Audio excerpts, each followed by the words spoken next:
Over 90% of traders fail, even though they have their technical analysis ready, they're on the game, and the reason is they lack the knowledge of the psychological aspect of trading or investing. 80% is psychological and 20% is technical. So I have prepared this video. I recommend every trader, every investor sit and listen, tune up for this video. It will help you a bunch. Once you get the market psychology, boom, it clicks. And that's when you start seeing shifting in your trading journey. In my own way, I will be explaining the market psychology of how I understand it, how do I view it, and how did it make me a better trader. Let's dive right in. Hey friend, Zach here, and welcome to the world of investing. Here to help new traders and investors to improve on their skills and get better at trading and investing. Let's start. I thought a lot on how can I explain this. It took me a long time to figure out a way to actually explain this.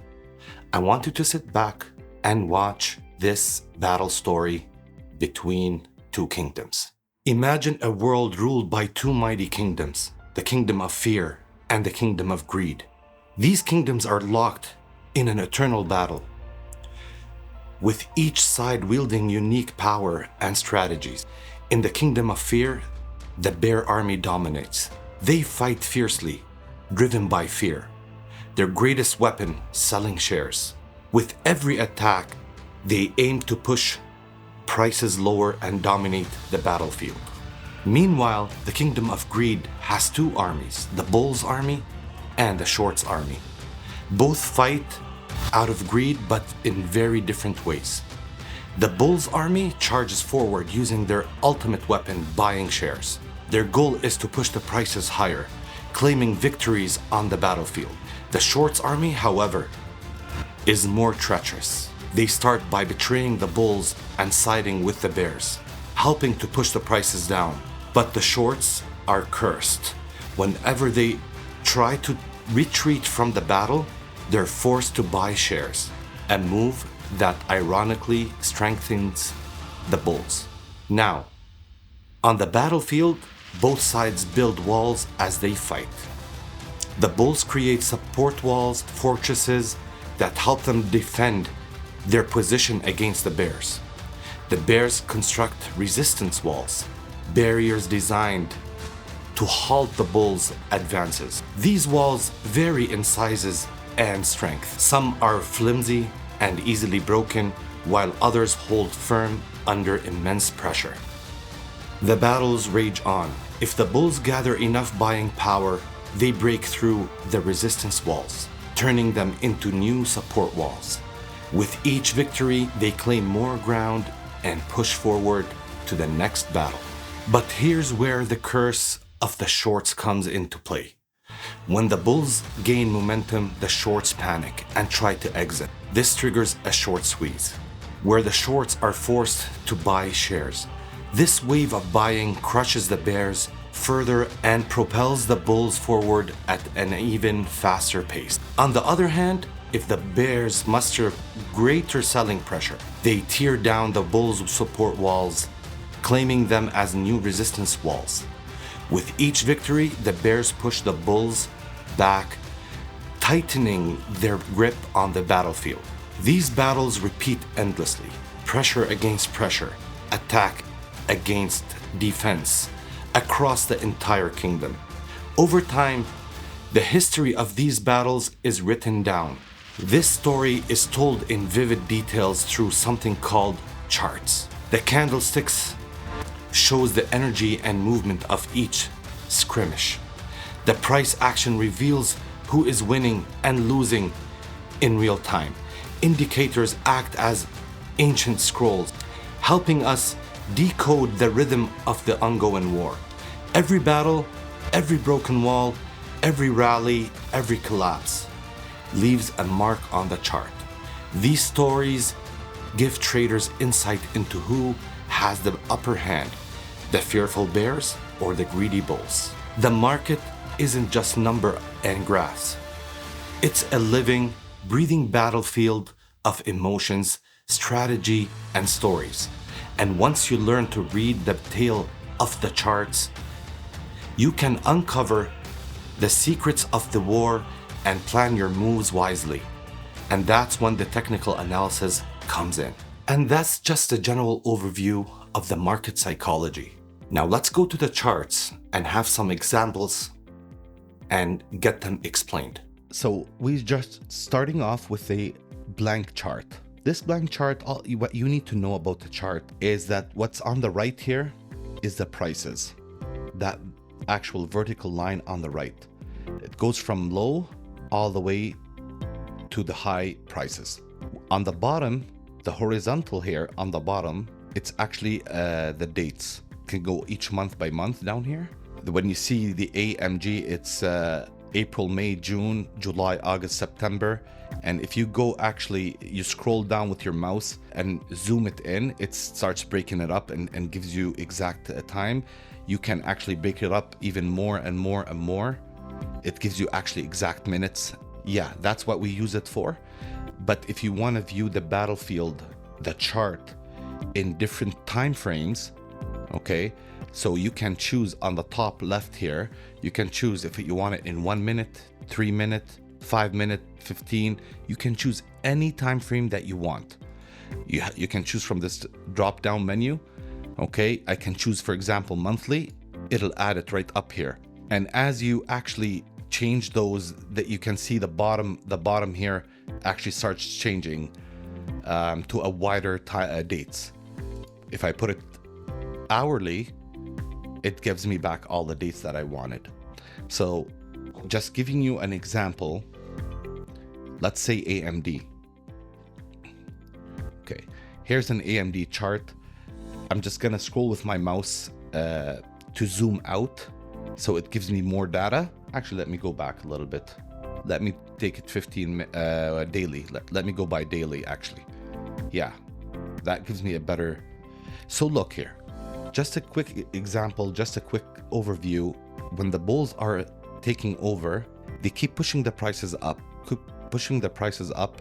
and then the bears actually makes a rejection, takes a stand, right? You see that sharp curve here? That's when we call it made a wall. That wall, let's put a line on it. So the bulls tries to gain momentum again and take back what they lost, and they get rejected at the same level. Again at the same level, again at the same level. All this, let me show you here. These are called resistance. That's a resistance wall. Okay, I'll get in depth with it when we get into technical analysis and how do we do support and the resistance.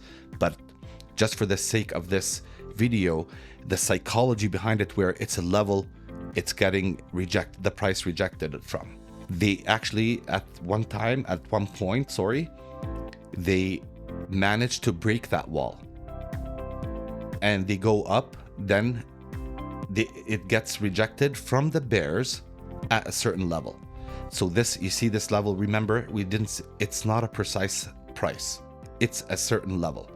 So if I move this just a little bit down here like this, okay, so it rejects at this level, and then it rejects at this level,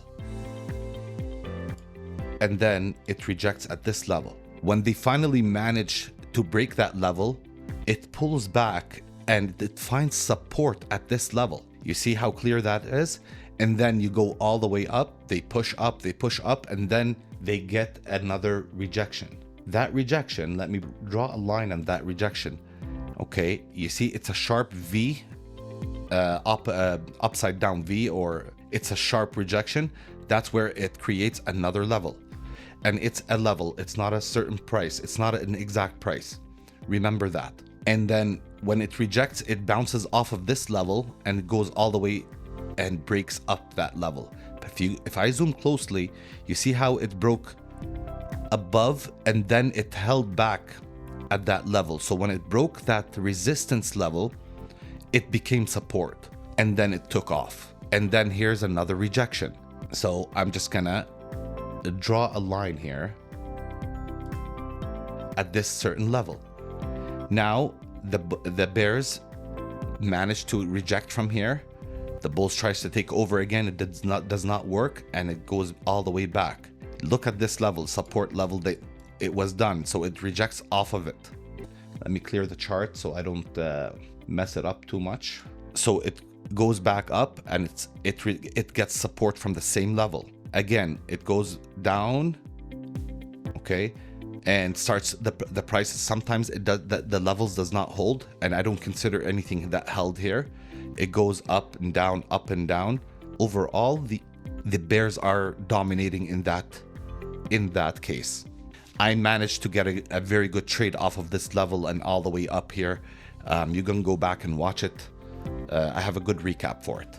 So let's say now the bulls starts taking over, and they start trying to push the prices up, and see, I like to keep that here anyway. You see that level, it gets rejected off of it. I expected a rejection here, and it actually happened.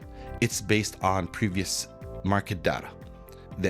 Later on we'll go into candles, and it gives you better indicators of how things are working. So it pushes through this, it rejects back. The bears are trying to pull the prices down.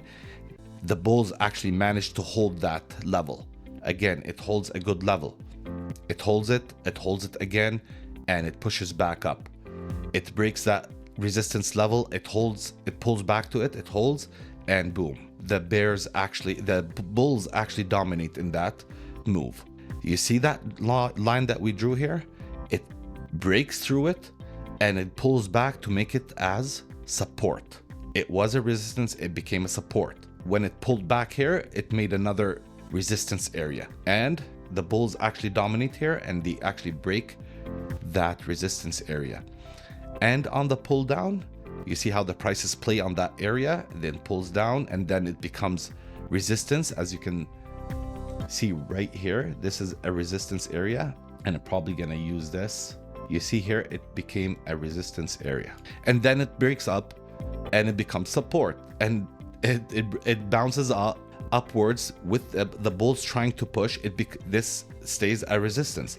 You see, we're expecting it. Before I see what's going on the right, I'm expecting something to happen here. It either gets rejected, or it's gonna they're gonna break through it, and it then becomes support. But it did not. It got rejected right away, and here it just breaks through it to that same level here, right here. You see that level it created? I'm just gonna draw this over here. Okay, look how it actually bounces off of it. It becomes support. It was resistance, it became support, again, and it goes all the way down, and it becomes support. So I'm just giving you an overview of how you can read a chart. Now we're gonna get into the nitty-gritty later on. Folks, again, that's just an overview of how the market works and the chart works. Now remember, we're still not involved in any trades. Our job is to analyze and read and understand and see who has the higher probability to win that battle at a certain time or a certain period. Make sure you subscribe to the channel, and we're getting to the technical analysis more in depth, and we're getting into price actions and more. Click here to watch the trader psychology. Down the road, we'll see how we can get involved in this kind of market and how we fit in, and how do we plan our attacks, and how do we plan our trades. We'll see you next time.